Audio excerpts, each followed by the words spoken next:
India TV YouTube channel को subscribe करें और बेल आइकन दबाएं।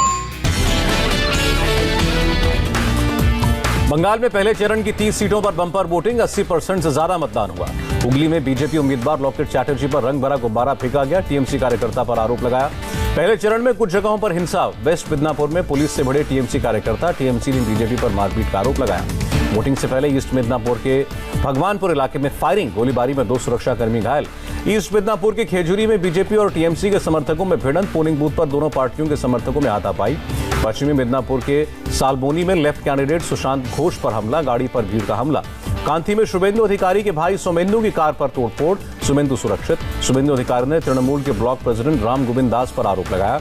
बीजेपी नेता अनूप चक्रवर्ती का तृणमूल पर फायरिंग का आरोप, कहा लोगों को डरा रहे हैं टीएमसी के कार्यकर्ता। मुख्यमंत्री ममता बनर्जी पर बीजेपी का बड़ा इल्जाम, ममता ने नंदीग्राम की बीजेपी जिला उपाध्यक्ष से मदद मांगी। बीजेपी ने ममता बनर्जी को ऑडियो टेप जारी किया। ममता के कथित टेप पर प्रलय पाल का बयान, ममता ने खुद फोन किया था लेकिन उन्होंने साथ देने से इनकार कर दिया। प्रधानमंत्री मोदी के बांग्लादेश दौरे पर मुख्यमंत्री ममता ने सवाल उठाए, दौरे को आचार संहिता का उल्लंघन बताया। ममता बनर्जी ने प्रधानमंत्री के दौरे की शिकायत चुनाव आयोग से करने की बात कही। मतुआ समुदाय के लोगों से मुलाकात को वोट से जोड़ा। ममता बनर्जी ने कहा, प्रधानमंत्री वोट की मार्केटिंग करने बांग्लादेश गए और हम पर बांग्लादेशियों को शरण देने का आरोप लगाते हैं। मुर्शिदाबाद की रैली में ओवैसी का ममता परिवार, दीदी बताएं मुसलमानों के लिए कौन सा काम किया। बांग्लादेश में मोदी के सत्याग्रह वाले बयान पर भी ओवैसी का हमला, कहा मुर्शिदाबाद के लोगों को बांग्लादेशी क्यों कहते हैं प्रधानमंत्री। ओवैसी बोले, बीजेपी ने देश में इतनी नफरत फैला दी कि मुसलमानों को जिहादी और आदिवासियों को नक्सली कहा जाता है। कांग्रेस और लेफ्ट पर भी बरसे ओवैसी, का लेफ्ट ने बंगाली मुसलमानों को बर्बाद किया।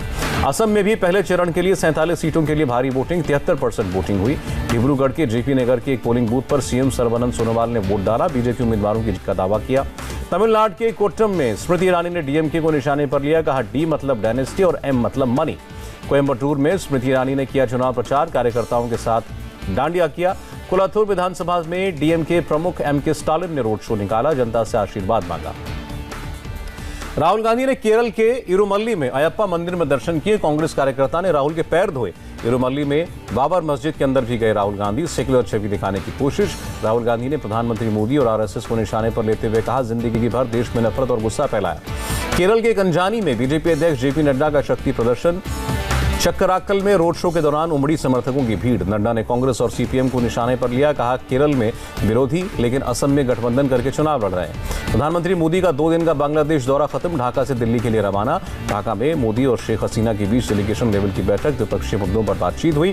भारत ने बांग्लादेश को 12 लाख कोरोना वैक्सीन गिफ्ट की, प्रधानमंत्री मोदी ने वैक्सीन डोज का प्रतीक शेख हसीना को भेंट किया।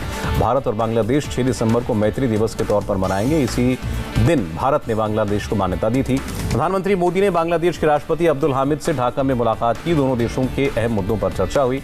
बांग्लादेश दौरे के दूसरे दिन प्रधानमंत्री मोदी की शक्ति पूजा, यशेश्वरी काली मंदिर में पूजा करी। प्रधानमंथी मोदी ने ओरकांडी मंदिर में भी पूजा की, मतुआ महासंघ के संस्थापक हरिचंद ठाकुर को श्रद्धांजलि दी।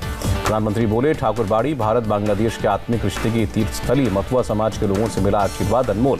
मोदी बोले, भारत बांग्लादेश दुनिया में स्थिरता चाहते हैं, भारत बांग्लादेश आतंकवाद और अशांति से मुक्ति चाहते हैं। ओराकांडी में प्रधानमंत्री ने मतुआ समुदाय के प्रतिनिधियों से मुलाकात भी की। बांग्लादेश के तुंगीपारा में प्रधानमंत्री मोदी ने बंगबंधु मुजीबुर रहमान की मजार पर जाकर श्रद्धांजलि दी। बंगबंधु म्यूजियम कॉम्प्लेक्स की विजिटर्स बुक में प्रधानमंत्री मोदी ने संदेश लिखा, पौधा भी रोपा। सचिन वाजे केस में कांग्रेस ने एनआईए की जांच पर उठाए सवाल, सबूतों को छिपाने का आरोप लगाया।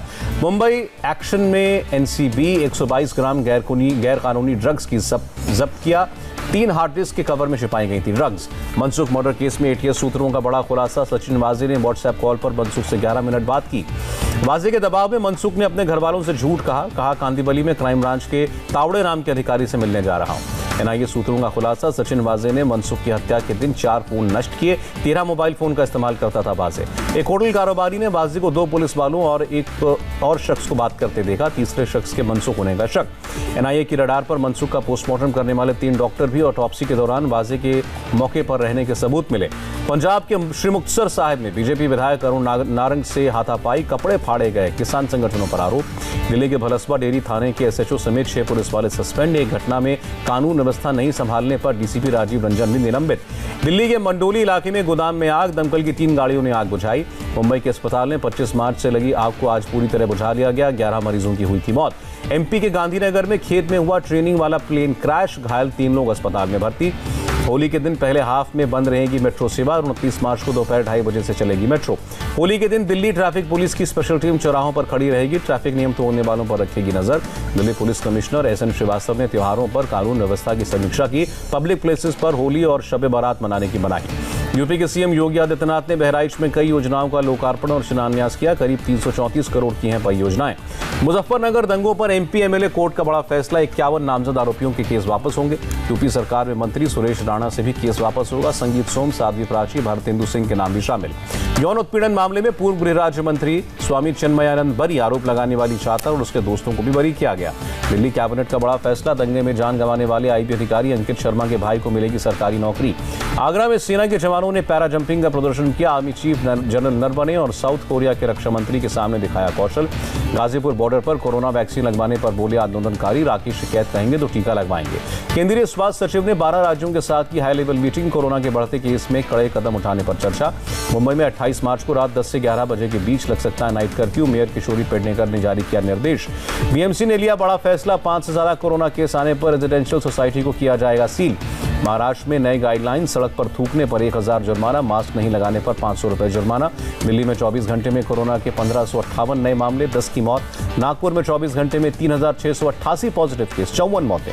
कर्नाटक में एक दिन के अंदर 2886 नए केस आए, 8 लोगों की जान गई। केरल में 24 घंटे में 2055 लोग संक्रमित हुए, 24,000 से ज्यादा एक्टिव मामले। तमिलनाडु में 24 घंटे में 1971 कोरोना केस, 9 की मौत।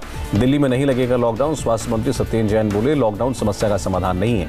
बिहार में होली के दिन सार्वजनिक स्थलों पर कार्यक्रमों पर रोक, होली और शब बारात में सीमित संख्या में लोग शामिल होंगे। MP के लोगों के लिए CM शिवराज सिंह चौहान की अपील, होली घर पर ही मनाएं। कोरोना पॉजिटिव होने पर बोले सचिन तेंदुलकर, सारे एहतियात बरते फिर भी कोरोना हो गया, परिवार के बाकी लोग नेगेटिव हैं।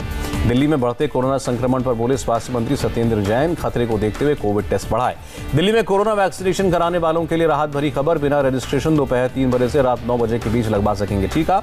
1 अप्रैल से खुल जाएगा दिल्ली का चिड़ियाघर, टिकट महंगा, ऑनलाइन टिकट बुक कर सकते हैं लोग। महाराष्ट्र में कल से नाइट कर्फ्यू, कोरोना केस बढ़ने की वजह से उद्धव ठाकरे सरकार का फैसला। मुंबई में कोरोना के बढ़ते मामलों के बीच सेशंस कोर्ट का फैसला, 2 शिफ्टों में होगा काम। लखनऊ में माध्यमिक शिक्षा निदेशालय के 15 अधिकारी और कर्मचारी कोरोना संक्रमित हुए। छत्तीसगढ़ के दुर्ग में कोरोना ने मिटा दिया एक पूरा परिवार, 10 दिन पहले घर में मुखिया की मौत, 5 दिन बाद बेटों और 9 दिन बाद पत्नी ने भी दम तोड़ा। WHO की दुनिया भर के देशों से अपील, गरीबों के लिए दान करें वैक्सीन के 10 मिलियन डोज। ब्राजील के रियो डी जेनेरियो में 10 दिन के लॉकडाउन का विरोध, ईस्टर की छुट्टियों को बदलकर 26 मार्च से शुरू किया गया। ब्रिटेन में नहीं हटेंगे लॉकडाउन के नियम, प्रधानमंत्री बोरिस जॉनसन का बयान। नए नियमों के साथ बेल्जियम में दुकानों को खोलने का आदेश, फिक्स वक्त पर लोग करेंगे खरीदारी। पुर्तगाल में शिक्षकों और स्कूल कर्मचारियों को कोरोना टीका लगना शुरू, सभी को लगाया जा रहा है एस्ट्राजेनेका का टीका। म्यांमार के यांगून में सेना की तख्तापलट के खिलाफ प्रदर्शन कर रहे 93 लोगों को सुरक्षा बलों ने गोली मारी, कई लोगों को घायल होने की खबर। म्यांमार के दावई में सुरक्षा बलों की खौफनाक करतूत, बाइक सवार 3 लोगों पर फायरिंग, घायलों को अस्पताल में ले जाया गया। ईरान और चीन के बीच सामरिक भागीदारी पर बनी सहमति, दोनों देशों के बीच आर्थिक गतिविधियों में आएगी तेजी। ब्रिस्टल में पुलिस क्राइम समेत कई नए बिल के खिलाफ प्रदर्शन, पुलिस ने 10 लोगों को गिरफ्तार किया। मिस्र की राजधानी काहिरा में जमींदोज हुआ 9 मंजिला इमारत, 5 लोगों की मौत, 2 दर्जन से ज्यादा लोग घायल। म्यांमार की राजधानी में हुई military day parade, commander in chief मिन ऑन्ग हलैंग ने ली सलामी। जॉर्जिया के न्यूनान में टॉर्नेडो का कहर, पुलिस ने घर से बाहर नहीं निकलने की सलाह दी। ISSF वर्ल्ड कप में भारत को 2 कामयाबियां, विजयवीर और तेजस्विनी ने 25 metre rapid fire pistol mix team ने गोल्ड जीता।